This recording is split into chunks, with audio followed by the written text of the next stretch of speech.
在今天的影片当中，我会向大家分享6个在 Fiverr 1个小时赚15美金以上的工作任务，并且这些工作任务呢，都是相对不是竞争太激烈的那一种。同时，每一个任务也不需要你有任何特殊的能力和经验，非常的简单，只要你可以上网就可以了。而在影片的最后，我会公布这6个工作任务里面最少人知道，并且利润最高的那一种。如果你有兴趣的话，记得一定要看到影片的最后哦。同时，非常欢迎大家在留言栏上告诉我你最想尝试的是哪一种。大家好，我是小船，欢迎大家再次回到我的频道。我的频道主要是向大家介绍一些最前沿的网络创业和网络赚钱的思维和方法的。如果你有兴趣的话，请记得一定要订阅这个频道，点开旁边的小铃铛，这样的话你就再也不会跟任何赚钱的机会擦肩而过了。那我们立即开始吧。Fiverr 这个网站其实就是一个工作的外包平台，无论是自由职业者还是说想要干副业，你都可以在那个网站上建立你的工作任务，而且服务是各式各样的。其实我自己呢也做了很长一段时间，从设计到再外包给第三方，再到咨询，到代运营，到推广，那一些我都做过。接下来介绍的一些呢，有一部分是我做过的，都是门槛基本没有，但是竞争程度还是相对 OK 的那一种。我知道很多人觉得在 Fiverr 上工作需要用到英语，跟各种外国人沟通，这样觉得很有压力。但其实想要告诉你们的是，不用担心。我自己也做了很长的时间，客户当中有一部分是母语者，但是其实也有很多法国人、西班牙人之类的，他们也并非母语，英语也不见得有多好了。而我都一直在用一个免费的英语改错工具叫 Grammarly， 写句子的时候呢，它会自动检测语句的语法还有单词，提示给你最正确的用法，而且还有自动的矫错功能。如果你对英语没有信心的话，或者是说你想更加好的改善英语能力，建议你们用这个工具。我会把下载地址放在下面的描述栏那里。那立即进入电脑，我们开始吧。那我们现在来到 Fiverr 了。那现在我要说的第6个工作任务就是帮别人设计海报还有名片。你不懂设计没关系，因为我也不懂设计。那为什么要把它排名在第6呢？因为其实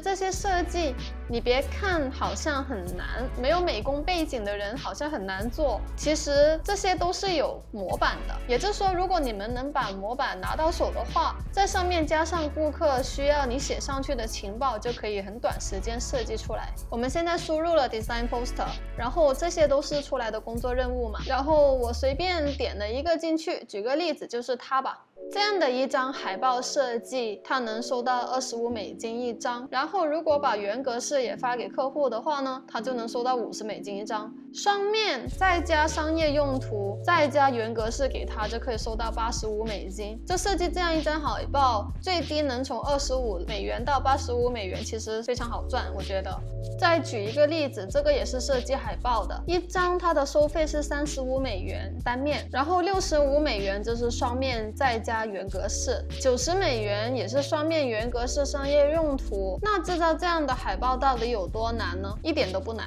因为都是有模板的。不信你们可以上网，或者是 Google 或者是百度，各种搜索引擎搜一搜，有很多免费的资源。就算是没有，你们可以去某些电商平台，具体我就不说了，里面一搜的话能单价的买到很多各式各样的模板。我现在就有一个这样的模板，这个也是以前我花很低的价格批量买回来的其中一个模板之一。那这个模板跟这个是不是有一点点雷同呢？那我要做的只是把我手头上有的各种模板发给顾客，然后让他选择一个他喜欢的，然后把他需要的情报直接打在海报的上面就完成了。全程我觉得没有超过5-6分钟。而你要做的并不算是设计整个模板，其实也是把一些顾客需要的情报放进去，排列整齐就可以了。当素材选好了之后，其实这个工作的时间非常的短，也不需要你有什么专业知识。而在网上其实都有很多分门别类的海报供下载或者是购买，例如这些科幻类的，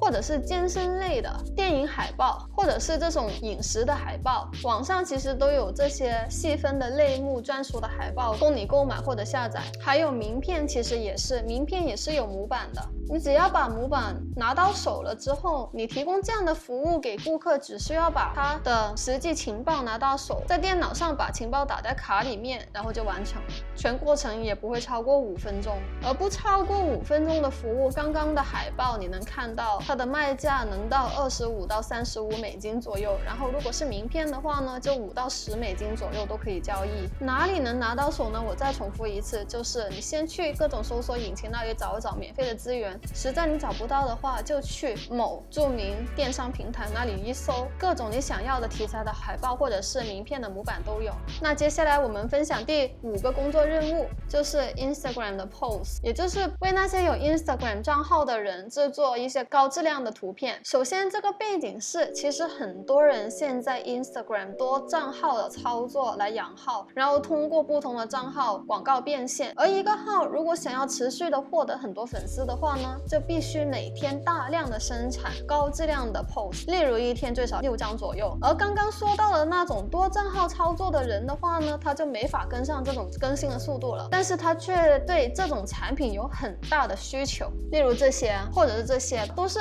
专门帮他们制作图片的。正因为他们有这种很大的需求，那其实做这种图片非常的简单，你们也可以为他们制作这样的图片，然后销售给他们。而这种具体的图片制作的做法，还有图片的来源该在哪里拿了，我在这个视频已经说过了，有兴趣的话就去看一下吧。然后我们现在具体的看一下 Fiverr 里面的工作任务。打个比方，这个人3张图片他能收到20美金，制作的就是这种内容，一个男的旁边一些可能他那种题材的成功语录啊，或者是其他激励人心的语录之类的，或者是还有这样的一个人，他就是10美金能卖5张，价格的定价其实全靠你自己。而我在刚刚提及过的影片当中其实说过，你在 Instagram 里面直接 DM 他们，其实会比在这里卖的价格可能还会高一点。不仅是那里面的人可能不太知道市场价，同时是如果你是在 Fiverr 的话， Fiverr 还会收你的手续费。当然放在这里的话，你就比较被动一点，不需要自己主动的跟这么多人说话，顾客也会找到你，这个也是全看你自己了。而我能说能到这里买的人其实都是有长期的需求的，毕竟很难想象一个人今天他突然没有照片所以要买，他明天之后就能持续的有照片，这应该不太可能。虽然说这种情况可能也有，但是你要知道经营 Instagram 是一个按年算的长期的过程的，所以我建议如果你们要做的话，一开始尽量满足顾客大部分的需求，尽量的想办法能够长期合作，这样的话这个收入也能变得更加稳定吧。然后第3个就是在别人的图片或者是自己的图片手拿着一个东西，然后把一个 logo 或者是一个 message 披在那一个手拿的板上。例如这个人他可能就是本人拿着一个牌子，然后里面放着顾客需要他定制的语言啊，或者是 logo， 或者说是还有那种把你需要的文字和 logo 披在绿巨人的手上的牌子那样，或者是川普的牌子那种其实只要你懂一点点最基础的 PS 知识，都可以2-3分钟之内可以解决。而这2-3分钟的工作它可以收5美金。打个比方，还有这种一只狗拿着一个报纸，然后把你想要的 logo 或者是情报披在这个报纸的这个狗头那里的也有，这个也是5美金一张。然后打个比方，它有74个评价，然后一个工作是5美元，然后74乘以5美元，没有被扣手续费之前，就这么简单的 PS 它能赚370美金了。具体有多简单，我就随便演示一下。这是刚刚的那只狗，那我怎样把这个狗头给去掉，然后把 Twitter 的 icon 放在这里呢？我 PS 也很烂了，但是我自己也能1-2分钟之内把它弄好。我相信 PS 很牛的人肯定有更好的办法可以 P 它了。然后这样就差不多把狗头给去掉了。之后把它选出来，再把它移到这个图层这里，变小，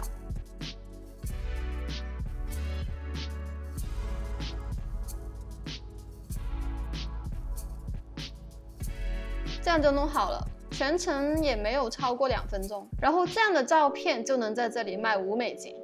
那如果你像他那样也做一个这样的工作任务，如果你不想自己出镜的话，就放一只没有版权的可爱的猫咪的照片，然后在照片里面的某个地方说能帮顾客 PS 一些他想要的 message 或者是 logo， 如果能卖到这个成绩的话，你也能赚300-400美元。至于需要的 PS 技术呢，是真的超级简单的那种技术，只要你去 YouTube 或者是其他地方搜一搜的话，都能在很短时间之内学得会。然后第3个工作任务就是帮别人拍摄一些生日的视频。打个比方，就这个工作任务的话，这个人估计就是在这个岛里面跟自己的顾客录制一个生日快乐的视频，而他的报价呢是50个字10美元。以我自己说话的速度呢，50个字的话，我估计10秒钟都不够就说完了。也就是说10秒钟的视频10美元，1秒钟1美元。那如果配合高清还有音乐呢，它就可以收20美元。那再包括如果在纱上画一些情报啊，它就30美元。那你想回到最初50个字10美元，如果你录制一个100个字的影片，那就是20美元了。那100个字的话，我估计就30秒40秒的时间。又或者说你可以像这个日本人一样，如果你会一门乐器的话呢，可以配合着乐器演奏唱一首生日歌。而干的人其实也没有很多，而且我觉得每个人都有他自己的 personality 的，就算是多人干，我觉得你还是有你自己的特征，而卖点其实很多时候都是你自己创作出来的。第2个工作任务就是帮别人修改文章。我相信看我频道的绝大部分的观众，应该你们的母语都是中文，所以其实你们也可以在 Fiverr 那里创建一个帮外国人修改中文文章的工作任务。打个比方，这一个人他的报价就是5美金550个字，那如果每再加550个字，那就再加5美金，以此类推咯。打个比方，如果你让别人修改一个3000字的论文呢，他就可以收30美元了。其实我自己曾经也跟不少日本朋友修改过他们的中文的论文，3000字的论文，如果真的不是那一种极度的牛头不对马嘴的话呢，1个小时之内绝对能修改得好。如果换作是这里的话呢，就是等于1个小时30美金。那当然，如果你是一个双语者，例如说英文跟中文都是你的母语，或者是说中文是母语，英文是半母语的话呢，其实在 Fiverr 能提供的服务就更加的多元化，你可以提供英语还有中文一起的修改服务了。可能有些观众英语挺不错，但是还没到达母语水平的话，其实也没有关系。做翻译的人他们也会提供这样的服务，但是这样的话没有代表说那2个语言也是他的母语啊。所以我觉得你们可以尝试跟刚刚提及过的 Grammarly 这个英语修改工具一起使用。如果你在修改英语文章的时候，它也会侦测你的语法还有用词，不仅能够帮你修改，同时也能提高自己的英语能力吧。好，观众们，我们现在来到最后的第1个推荐的工作任务了，那是什么呢？这个工作呢，其实就是提供中国电商相关的服务，你也可以理解为给外国人做供应商管理。唯一的要求是，只要你懂中文就可以了。无论你人是在中国大陆还是在海外，哪怕你是在马来西亚还是说在台湾也可以做。其实本来就是有这样的一个大背景啊，无论是亚马逊 FBA 或者是 Shopify 那种 dropshipping， 绝大多数的供应商其实都是来自于中国大陆的。而亚马逊市场这么大，打个比方，就以美国站为代表的话，我听说有50%的卖家已经是中国人了。那这样即使如此，剩下的一半他还是外国人，他们其实不懂中国的法规还有商业文化，例如他们也不知道怎么跟供应商无障碍的沟通，或者是辨别哪些供应商是靠谱或者是不靠谱，还有一些货期还有价格的谈判等。对于他们来说，这些谈判都是非常有难度的，所以其实很多外国人在构建供应链的时候存在这样的困扰，所以他们非常的愿意找一些中国的伙伴帮他管理供应商。其实这个时候需求就来了，他们在哪里找呢？其实很多人都是在 Fiverr 里面找这种人。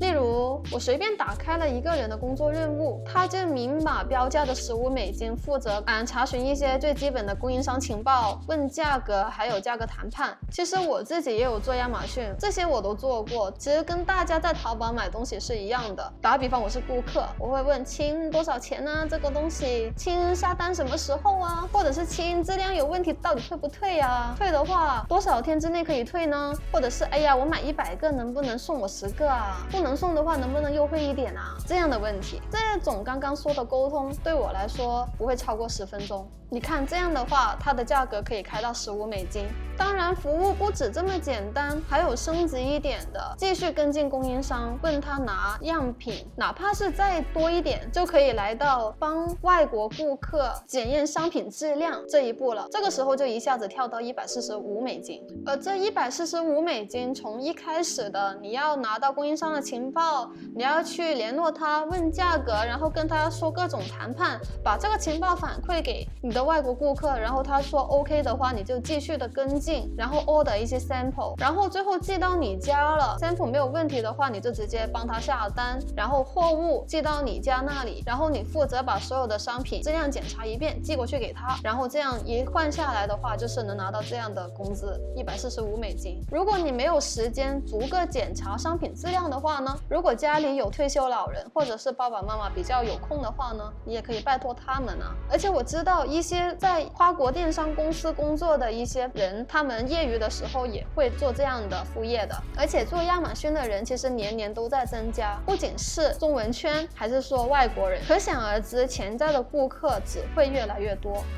那今天的影片就分享到这里了，希望你们能通过这期的影片当中找到适合自己的工作方法，为自己增加多一份收益。还有，如果你对 YouTube 赚钱有兴趣的话，请记得看一下这个视频哦。那我们下期影片再见吧，拜拜。